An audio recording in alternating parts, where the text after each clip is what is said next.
Thank you, Kimberly. Yes, hello everyone. As Kimberly said, I'm Rob. I'm the web producer here at ORCID. Today, I'm going to take you through a brief overview of what we did to make the ORCID info site as accessible as possible so that it can work better for everybody. This presentation is focused on the practical things that we did to improve accessibility on the info site. If you want more information about the background of accessibility at ORCID and what we've done on the registry side, I encourage you to check out our fantastic earlier webinar with our UX designer, Dan. Um, yeah, we'll share the link in the chat. Yeah, before we get started, I think it's important that we understand the differences between the websites that we have at ORCID. We have three main websites here at ORCID. The registry is the big one, the main one. That's found at orcid.org. This is the core of what ORCID is, the home of your ORCID record, should you have one, and the ORCID APIs. Then we have the ORCID Help Center, which is aimed at researchers primarily, and this is where you can find help and how-tos and troubleshooting for your ORCID record. And then finally, the subject of today's webinar is the info site. This is our informational website where you can get the latest blog posts, ORCID events program, documentation, information about integrating with ORCID, information about the ORCID registry, and also about becoming an ORCID member, amongst various other things. So let's have a look at what accessibility is and why it's important.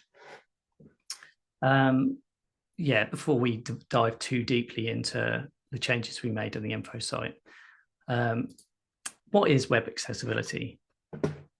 When working on accessibility for the info site, we were using a standard called WCAG 2.2, which stands for Web Content Accessibility Guidelines. You can check out more about the WCAG and their guidelines in the link in the presentation here. Here is a great quote from their website, from the front page of their website, which explains it better than I can. It says, how to make web content more accessible to people with disabilities. Accessibility involves a wide range of disabilities, including visual, auditory, physical, speech, cognitive, language, learning, and neurological disabilities. Although these guidelines cover a wide range of issues, they are not able to address the needs of people with all types, degrees, and combinations of disability. These guidelines also make web content more usable by older individuals with changing abilities due to aging, and often improve usability for all users in general. So that sort of covers what we're aiming at for accessibility at ORCID, is to make the website as usable as possible for the widest range of people as possible. I like to use a sort of social model of disability to explain this, whereby in the real world, if a building has steps and a hard to open door, for example, then it's very hard, if not impossible, for someone with a wheelchair to enter that building. If adjustments are made to their building, giving it a nice slope and automatic opening doors, it makes it easier for the person with a wheelchair to enter the building, but it also makes it easier for everybody else to access the building, makes it more pleasant experience all round. That's ambitiously what we're trying to work towards here on the info site in the digital realm. And here's another nice quote here from Tim Berners-Lee, inventor of the World Wide Web. You might have heard of him, and just summarizes it really nicely. The power of the web is in its universality. Access by everyone, regardless of disability, is an essential aspect.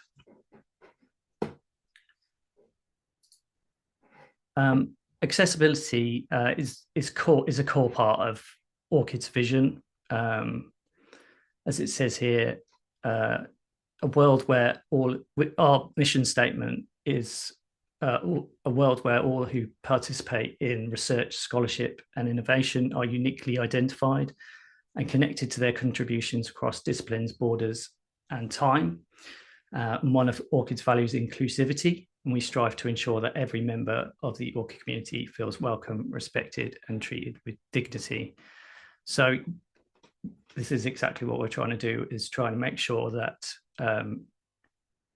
by making all of ORCID's websites as accessible as possible, as many people as possible can be involved in research, scholarship, and innovation. Yeah. Okay, next slide. Accessibility affects everyone. So as mentioned earlier, an accessible website is a usable website, not just for those with disability, but for everybody. An accessible web page tends to be fast loading, well laid out, readable by humans and assistive technology like screen readers, has well contrasted text, and is easy to navigate with a keyboard. An accessible web page does not, on the other hand, have non-machine readable markup, have distracting animations, use unnecessary images, have low contrast text, hard to navigate pages amongst a bunch of other things. When you make the website as usable and considering a diverse range of needs, then the pages and the website are better for everybody. And we'll try and show that as we go through this presentation. Next up, we have fun audience participation part of this presentation. We're going to show you a couple of web pages. I wonder if you could have a look at these and see what occurs to you. Maybe you can identify some aspects of the web page that might not be quite so great. The first one we have is this marvelous website of Norwich Cat Zoo. This is a demonstration website that was designed specifically to highlight accessibility problems, so that gives you a bit of a clue. I'll open it here in a separate window as well, so you can see. Yep, I've just shared the link as well in the chat if anybody wants to check out this demo website, and share in the chat what you see that may not be the most accessible or what could be improved on this website. As much as I love moving text and it reminds me of my MySpace days back in high school, Rob, is that very accessible? No, I mean, a lot of the stuff we did in the MySpace days, of those people who can remember that, wasn't very accessible. Obviously, moving text is very hard for people to read. That yellow, just basically animations generally are not great. If you have visual needs, you can't really understand what's going on the page. Yeah, that's the most immediately obvious thing. Anything else you want to point out about this website? Yeah, let's go to my next slide here. Okay, so this is just a few little things. There's a bunch of stuff on this page. Obviously, you have fun looking at it if in your own time. But yeah, the thing that springs out straight away is the low contrast text in the header and the navigation. So really hard to eat. You can see straight away it's very hard to read, especially that Norwich Cat Zoo in the title there. The distracting and impossible to interact with animation, as we discussed. There's some hidden things that you wouldn't necessarily notice, like the map here is just labeled map. So when you have assistive technology read this page, it will just say map with no context, no further information. Basically, you might as well not have it there. The read more link as well has no context. When it's read out by a screen reader, it would just say read more, and then it would read about the park. So you wouldn't necessarily know what was referring to what. There's some other sort of hidden code things that aren't implemented well, apart from the obvious contrast issues. There's two headings on the page, which again affects the readability of the page and the flow of the text on the page, which we'll talk about a bit later. Also, another thing to note is when you zoom in on the page, so sometimes if you need to have text blown up so that you can read it, a website will look like this. So far so good, but then the text just falls off the page, is literally completely inaccessible. So that's just a few of the things to watch out for in in a web page. Cool. Let's move to the next one. This one, hopefully you can see straight away it's a slightly better website. Again, have a look at this one. There's a link there. I'll open it in a separate window so you can see. You can maybe spot some things about this page that are a bit better.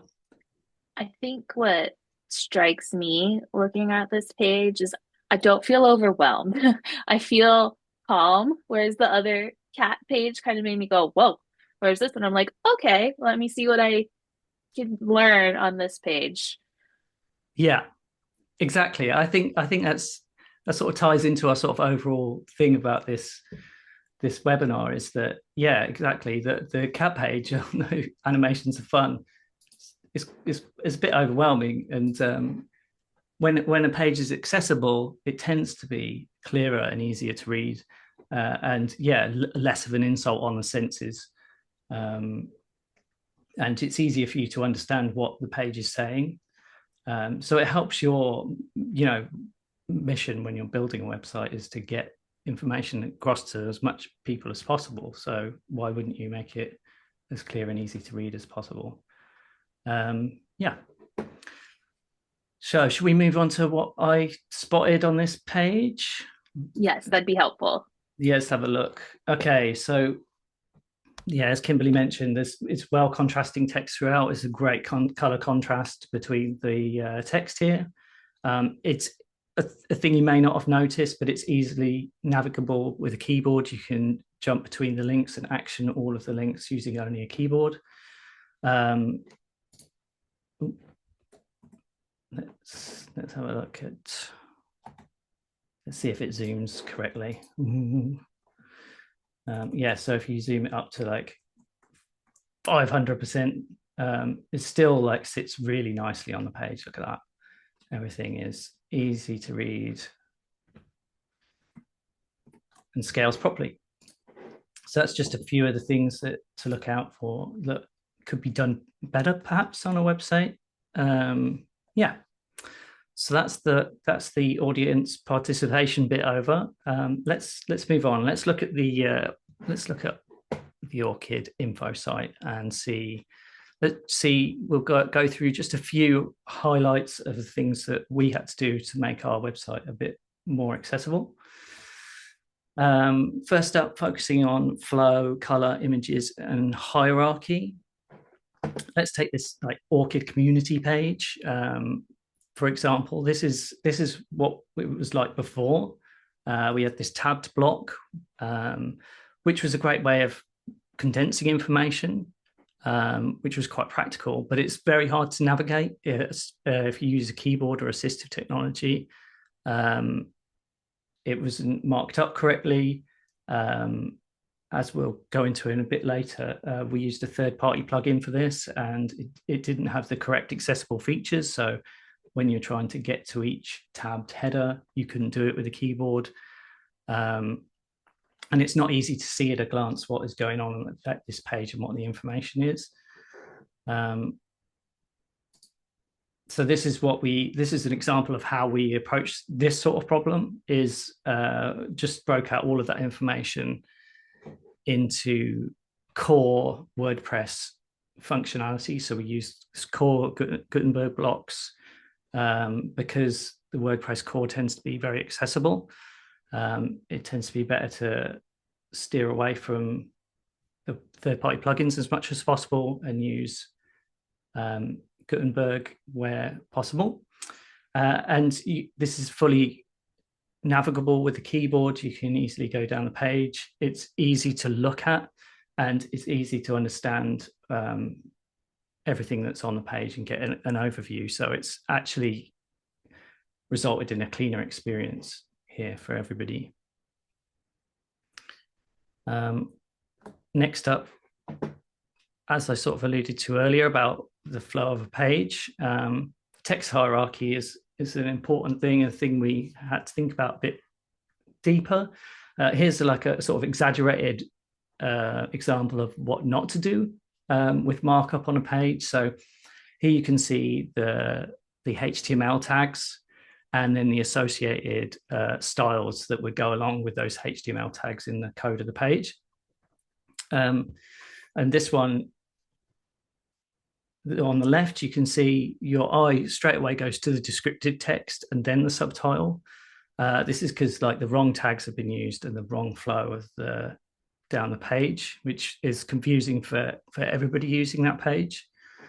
On the right, you can see how it's laid out better. You've got a H1, a heading 1 tag at the top, then a H2 tag, and then a H3 as they should go logically down the page in a hierarchy, H1, H2, so on. You can have more than one H2 on a page as long as there's only one H1, because that's the title of the page. So yeah, that's a little description of text hierarchy. We had to be conscious of that in our site. Next up is a little example, again, about the use of third-party plugins. It can be really tempting when you're using something like WordPress to just plug in a plugin to get the effect that you want. We wanted to have a nice dynamic page with dynamic blocks in, with easy to update with our staff members. Unfortunately, not all plugins are made equally, and many plugins don't have accessible markup, and it's not considered when they're built. And that was the case for the plugin that we had chosen for the team page. It had lovely modals and pop-ups and things that get more information on each person. But you couldn't action any of those with a keyboard. It didn't read out the page properly. A lot of issues. So again, like earlier, we stripped this completely back to using just standard core WordPress functionality. And as you can see on the right, it's much cleaner and clearer to see, actually. Yeah, easily keyboard navigable, good contrast, and a more pleasing experience all round, we hope. Another thing that I had to deal with quite a lot on the info site is tables. So we've got a couple of examples of this. We use tables a lot because we have a lot of complicated information that we need to display in an easy to read way. Unfortunately, they often have problems when they're resized. And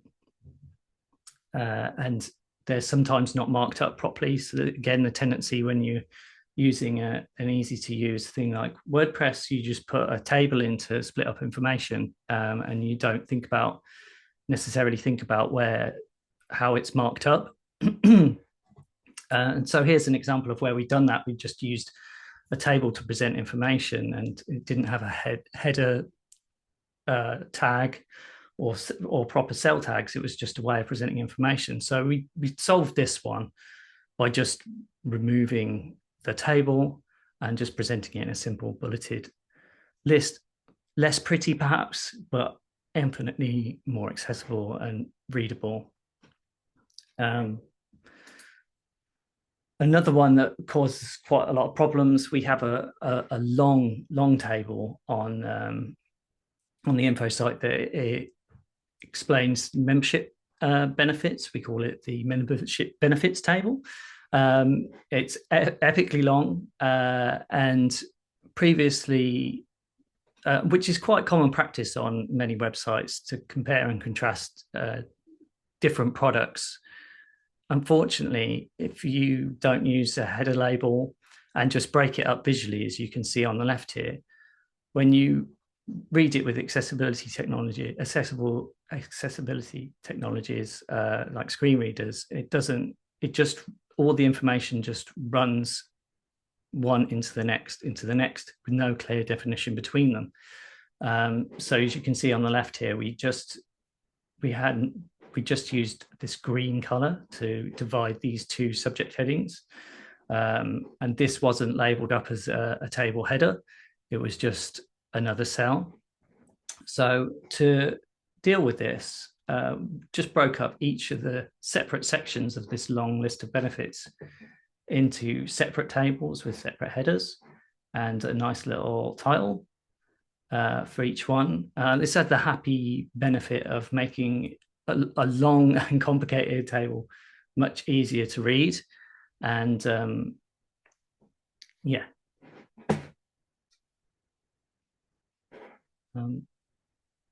Yeah, so we continue to have this problem. Tables are a great way of presenting complicated information, but they're not always that accessible. So if anyone has better ways of presenting information in this way, then I'm all ears. The one that was really interesting to me was alt tags. So alt tags are used to, alt tags are used to describe images on a web page. So if you can't see the image, the assistive technology reads a description of that image. And I always thought that, the more alt tags, the better. If you have an image, give it an alt tag. But actually, if your images are purely decorative, then it actually makes a page much more complicated. That those images, like this one on this slide example here, it's just the image of a clipboard, doesn't provide any further information to the reader of the page. And if you have a lot of these on the page, what the assistive technology reads is image of green clipboard with check marks, bulleted list, first item, link build a successful consortium, second item, link, roles and responsibility of both consortium and ORCID, and the third item, checklist, new ORCID consortium. So you can see it's already quite complicated. If you imagine there's a lot of decorative images and it's just reading every single one of those as well, it quickly becomes quite muddy information. So actually it's better to not include an alt tag for purely decorative images, and then the screen reader just skips over them. And that brings us to the end of the presentation. Does anybody have any questions? Well, excellent, Rob. Thank you very much for all this information about the accessibility changes that we've made to the info site. While folks gather their thoughts, we're going to do two things. Firstly, I'm going to launch a poll just to get an idea of what people are thinking about digital accessibility after your lovely presentation. And then I'm also going to share some links in the chat. Just want to shout out a few others in the community that are presenting their commitment to website accessibility. So actually today, Roar just posted their accessibility statement on their website, and it's there if you'd like to check it out. And then a few weeks back, NISO actually hosted a webinar about accessibility standards for websites. So definitely check those out as you have time. Going into some of the questions that we received at registration, Rob, can you talk a little bit about how ORCID prioritizes new website development against the ongoing need to maintain and improve accessibility across the info site? Good question.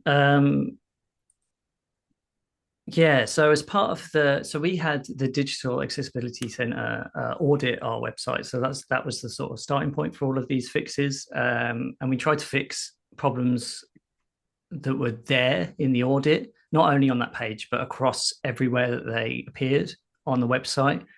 But basically what we're trying to do now is whenever we build a new feature, new page, we start with thinking about accessibility. So it's now part of the development workflow, if you like.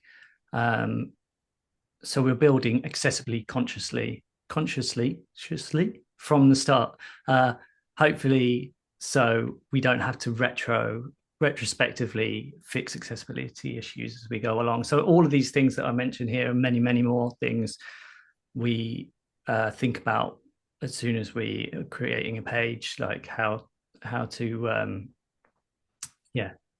about the text and the contrast and all those things. Great question. Yes, thank you. And I do have a follow-up for that, but Rosa from Crossref just shared with me Crossref's accessibility statement. So I want to pop that in the chat too for folks to check out as well. What I Yeah. think is so great about the scholarly community and particularly the PID community is we all seem very focused on accessibility and ensuring that um, all of our websites and services and tools are accessible for everyone. Rob, can you share a little bit about, obviously you're very knowledgeable about accessibility.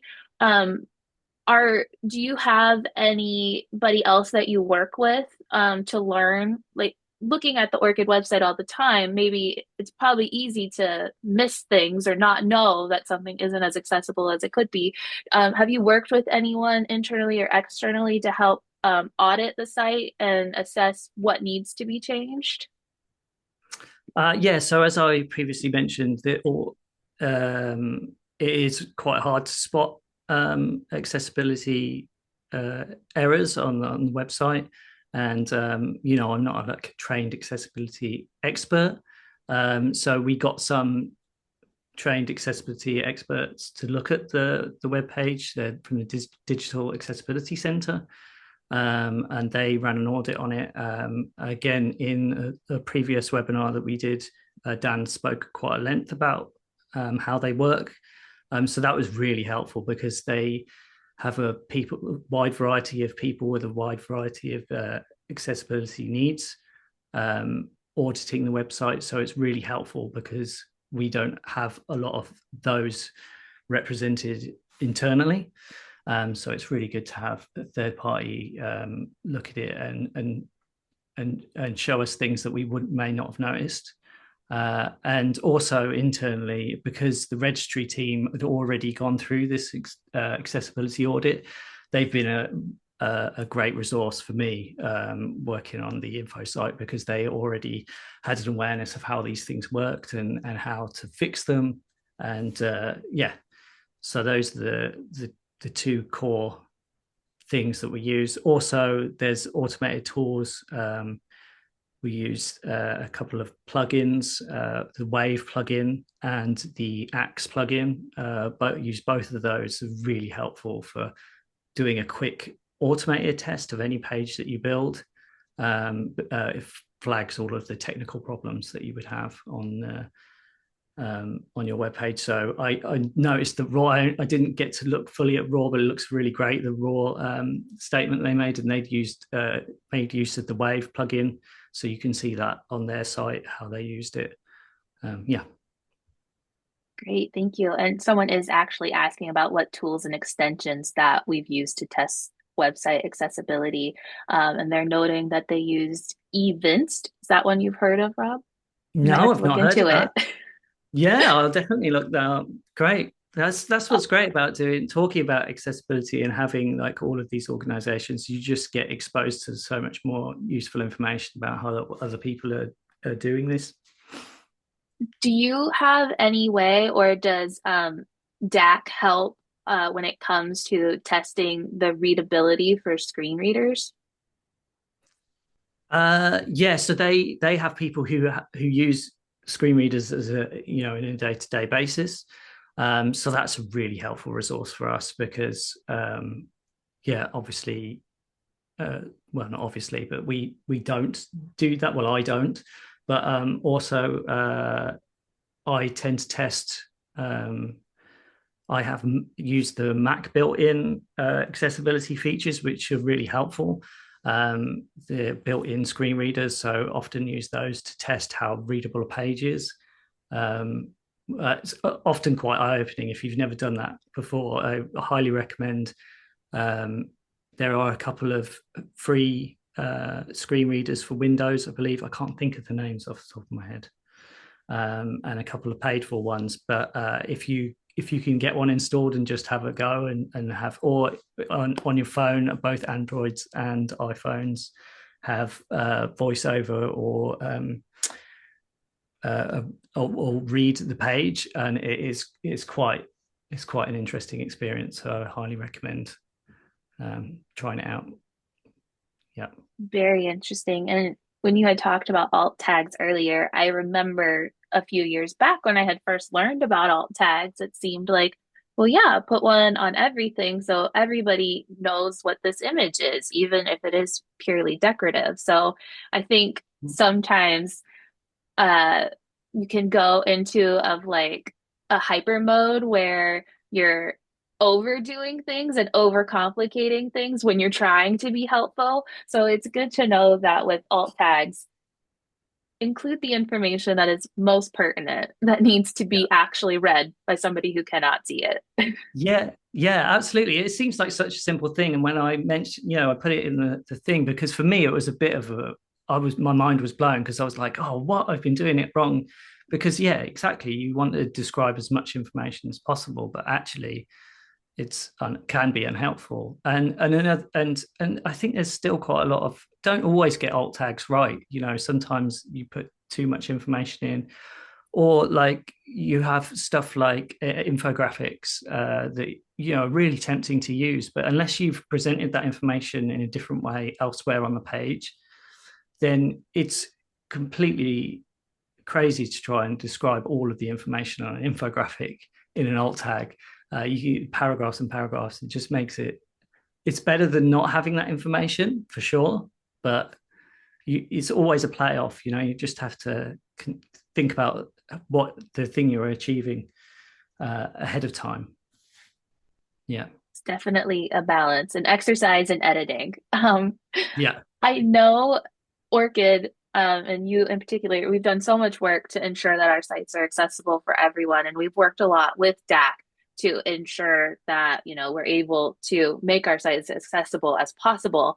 Are there any technical or design milestones that must be reached in order to receive some sort of accreditation from DAC to like really prove and demonstrate our commitment to accessibility? And are there plans for that? Yeah, actually, we are after we'd already done the large bulk of the accessibility testing, but then we're working on finishing up the last things so that we can get. We're going to aim for DAC do an accreditation. We are aiming for silver accreditation, which means that you've reached AA standard, WCAG AA standard for the pages that they test. So yeah, we gave them a list of pages that we wanted to test against, and then we're just going to finish off the last. There's one little technical fix that we need to do, and then DAC will retest us, and hopefully we'll get our silver DAC accreditation, which we will proudly display on our website if and when we achieve that. Awesome. So stay tuned, more info coming there. I think a lot of what we've talked about when it comes to accessibility talks about like impairments and differences in ability with sight and um, others. And I'm wondering, we made note that it's important for an accessible website to be fast loading. Can you explain why or who that helps with accessibility and what specific changes were made to the info site to ensure that it's fast loading and potentially more usable for researchers in regions with limited internet infrastructure? Yeah, I mean, luckily the way the info site is and the way we built it when we migrated it to the WordPress platform, it doesn't have a lot of heavy web technologies on the front end. So when the pages load, hopefully they load quickly. What it can mean is that if you have a JavaScript heavy page or something that has a lot of rich content in areas where there is limited infrastructure, you'd have to wait a long time for the page to load before you get, or maybe it would never load. So yeah, that's a thing to always take into consideration. There's a lot of technical things to do on a page, like make sure that the content of the page is loaded first before any of that other stuff. But yeah, we're quite lucky. We didn't rely too heavy on animations or interactive features that were difficult to load. Also, we do quite a lot of caching of our web pages, so this helps visitors. So if they revisit a page, they don't have to get it fresh from the server, which helps uptime and all of that stuff, which makes it hopefully more usable for people. I think that answers the question. Yes, yeah. Thank you. Um, do you think that any of the changes, or just simply the way that our site has been built, positively impacts the overall technical performance and resilience of the info site? I mean, how many users are we averaging per month? Oh, yeah, several million I think users. last I Yeah, saw was 31 million yeah, hitting the site every month. yeah. It is, and it gets. Yeah, it is. It has a lot of traffic, especially the researcher page, and yeah. So obviously, the more you can do to limit how heavy that page is when it loads, um, is better for us, and obviously for our server load. You know, if we have 30 million people loading really heavy pages, very server intensive pages, then it will make the site quite unstable. Yeah. So again, yeah, luckily, most of our pages are quite minimal. We have, and then we have a lot of that core functionality built in, to minimize the page load time. So lazy loading of images and yeah, Cloudflare basically. Um, Speaking of images, can you talk a little bit about how when we choose to use decorative elements versus, when is appropriate to use one versus when it should be left off, and how you kind of make that decision? Because if you look at our info site, it's not to say that images are absent. We certainly do have images on there. So how do you decide or know that it's necessary or good to have? Yeah, I mean, it's a constant balancing act, like we said earlier, and yeah, I think it's not bare minimal. Although I was tempted to go that way, you know, just have like just text and very few images, and only when necessary. And I think we do tend to do that. Do we? You have to ask that question, like, do we really need an image here? But we have pages like the consortia checklist page that I showed earlier. We do have those images on the page, and it does. It's not to say that we don't use them, and they will, if they guide the eye around the page. There is a design consideration for the pages, and and act as markers for visual users. Um, just as long as you don't go crazy on the alt tags or just put hundreds of them, or an animated cat's banner, then I think you're safe. There's no hard and fast rules. It's just always taking into consideration the end user of the page and how it might be for them, regardless of what their needs are. Um, yeah. I'm sharing in the chat. I want to give an example of another page from our info site, our event pages. Um, Before you created this lovely layout for the event pages, I used to have, a banner image on the top that had the title, and I would put all these different, graphics on the page to, entice people to join our webinars. And I remember when we were going through the process of creating some templates for our event pages, you and I had a bit of a conversation about why do we need this image? And I was like, because, well, it's nice. That's why we need it. But, when it is just repeating some of the same information that is already on the page, what value is it really bringing? And so, with your help, I think we've really designed a more usable and still enticing kind of event Yeah. page that gives all the information that's needed. So that's at least one example I have of working with you on Oh, this.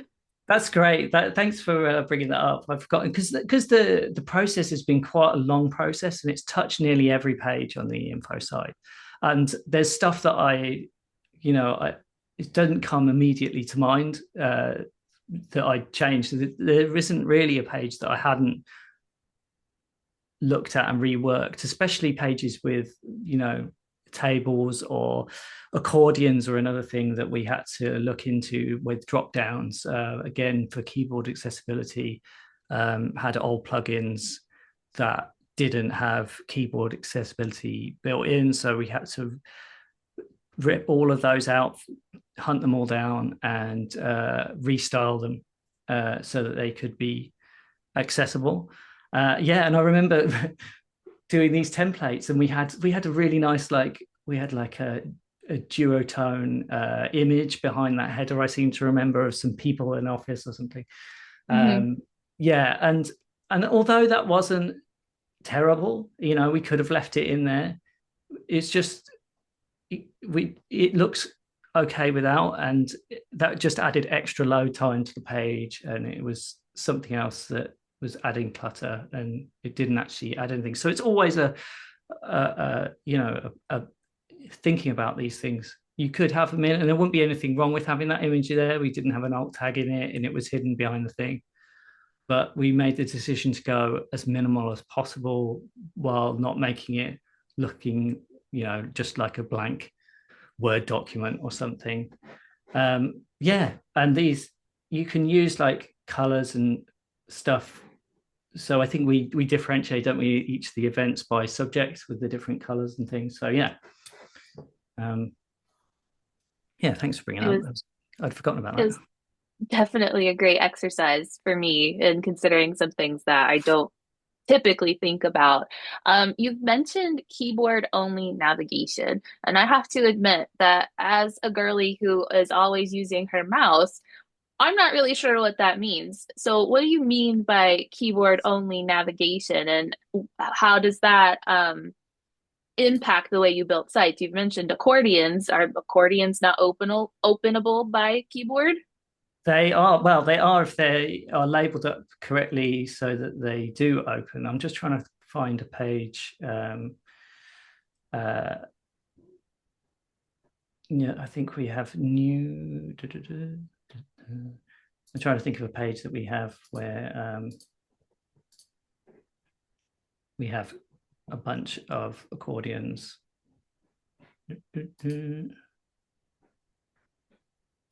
I was looking at it earlier today. I may not be able to find this, but I can demonstrate on. So keyboard's really important for a web page. And keyboard navigation just means basically, as you can see on this page, hopefully, Mm-hmm. is using tab key to skip through. We have another thing that we had to do, you can see here, is the skip navigation. So it can be really tedious if you're trying to get through a page using the keyboard, which means, I haven't really explained, about using the tab key to go through the page like this, and then you use shift tab to go back, and then arrow keys to scroll up and down. But most importantly, the thing was using the enter or space key to action any links or tab features. So if you don't have that and you can't use a mouse for whatever reason, then the page just becomes unnavigable and useless to you.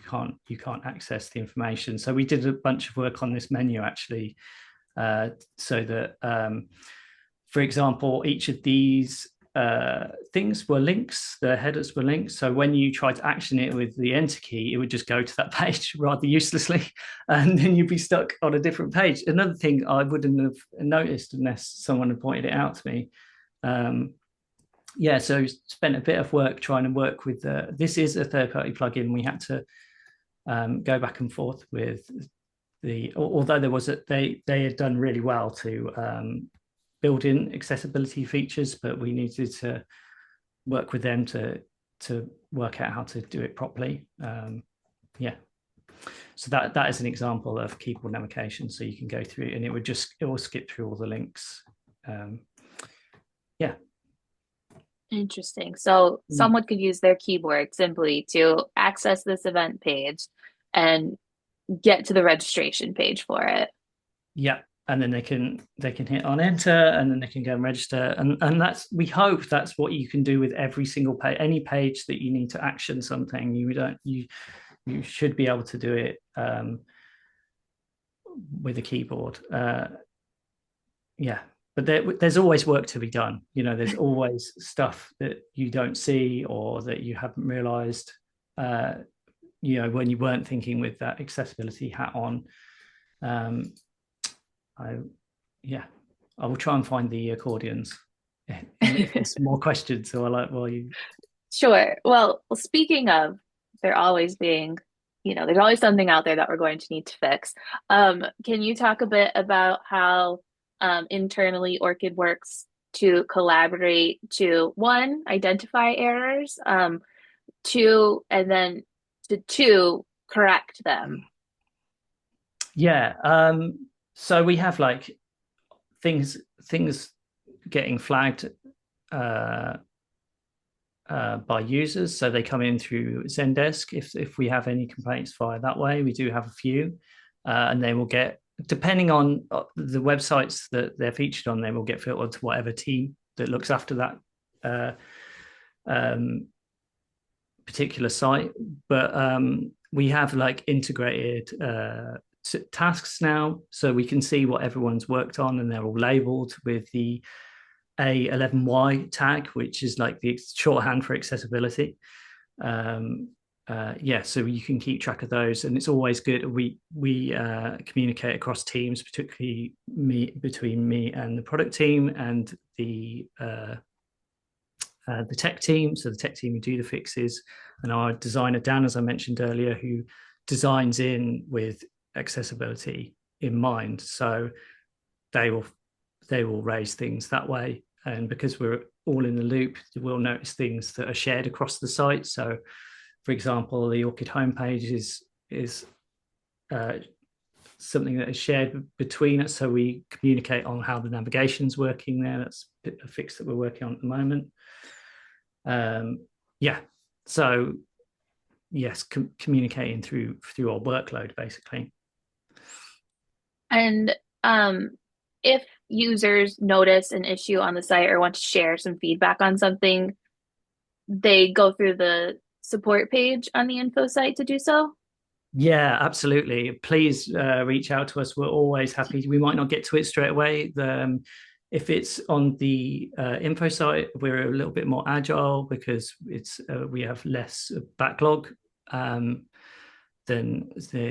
the registry side. But obviously, please raise them through the help on the info site, or even in the registry. Just raise a ticket, and it will come through our ticketing system, and we'll get to it. Great, thank you. We've talked a lot about accessibility from, a disability standpoint. We've talked about it from, internet capability standpoint. What about from a language standpoint? Can you talk a little bit about how you ensure that the info site is user-friendly and usable for folks whose primary language is not English? Well, something we enabled a few years ago was automated translations across the info site and our Zendesk. The registry had always had translations built in. They have hand translations, but to roll that across the registry, the info site and Zendesk was quite a large undertaking. So we enabled automated translations, which we have this little drop down, and every single page on the info site and I believe in our support center are translated into our core supported languages, which we have here. So we hope that goes some way to making it more accessible for people whose English isn't their first language. And again, with those, we try, and because they're automated, they're not always as accurate or as spot on as they could. So we when we have feedback about those, we try and update them with manual translations as well, try and make it as readable and make sense as possible. Great. Thanks, Rob. I think this is related. We may need a little bit more context. Let me know if you don't know what the acronyms mean because I don't. But do we use SSR or CSR? I don't know what those are. Okay. So no, I don't know. As someone who's If more knowledgeable than I am, perhaps. if Yeah. you could provide a little bit more context, we'd be happy to answer the question with the next few minutes that we have. Oh, there we are. If it's all right, I will ask you to unmute. All Yeah. right. Hey, like for your website, do you guys use like server side rendering or client side in terms of like building all the pages out? Uh, it's it's server side. Yeah. Well, it's just WordPress core. So is Oh, that what you gotcha. mean? Okay. Yeah. Yeah. It's just built on WordPress, so it just renders, yeah, that side. Uh, And then we just cache the pages. Is that mm, what you mean? yeah. Yep. Yeah. That's awesome. Yeah. Yep. No, thank you. Appreciate it. Yeah. Okay. Thank you for the question. Um, Rob, can you explain just a little bit what the difference is between those two? I'll try. It's not my yeah. So basically, well, with WordPress, it produced the page and then it yeah, and it presents it to the user, and you can read it there. So it doesn't render in the browser. It's already produced by the server. So if you have a heavy loading page, I think this is right. So jump in if someone wants to correct me here. Um, yeah, because I don't build the WordPress website. It's yeah. So what was I saying? Yeah, I do see some thumbs up, so I do think you captured this the must be difference, what. which is great. Oh, floundering slightly. Um, yeah, uh, yeah. So it's all rendered server side. So yeah, if we have a heavyweight page, then it's a lot of weight on the server. Excellent. Well, thank you for Yeah. that. And thank you for expanding on the question. We are nearing the end of our time. So, Rob, to wrap up, I would just like to ask you, after doing all this work to correct the site and making it more accessible, what do you take with you going forward as we continue to change the site? Oh, been such good questions, everyone. Yeah. So yeah, as I said earlier, I think what I learned from doing this is that, and we've mentioned a few times, uh, is it's just a lot easier to build with the accessibility in mind right from the get-go. Just integrate it into your workflow. I know that our tech team has done that, and I do that on the info site as well. So whenever from like creating content to how you're presenting that content is always thinking about how that is going to be received and how accessible it is, um, rather than trying to fix it down the road. And obviously, and using all of the tools that we mentioned, yeah, there's some new tools that someone's flagged there, so we'll be looking into that. Uh, the browser plugins and also using any features that you have available. So testing is part of the thing. So rather than just building a page and sending it out, is testing it for accessibility before it goes out. Trying to navigate it with the keyboard, using the Axe plugin and the Wave plugin, and also trying to get the page to be read out by assistive technology. It quickly shows up how well you've done your job. Yeah. I'm sure it's great to hear either how good or how much more work it needs. That immediate feedback. Yeah. Yeah. Exactly. Excellent. Well, I want to thank you, Rob, so much for this wonderful Q&A session and informative presentation. Thank you to our audience for joining us on Global Accessibility Awareness Day. It's a very important topic, and we are happy to celebrate with you. Stay tuned. I'm sure we'll have lots more news coming out about ORCID's continued commitment to accessibility and improvements on our website. And we hope to see you at a future webinar. Thanks, everybody. Thanks, everyone.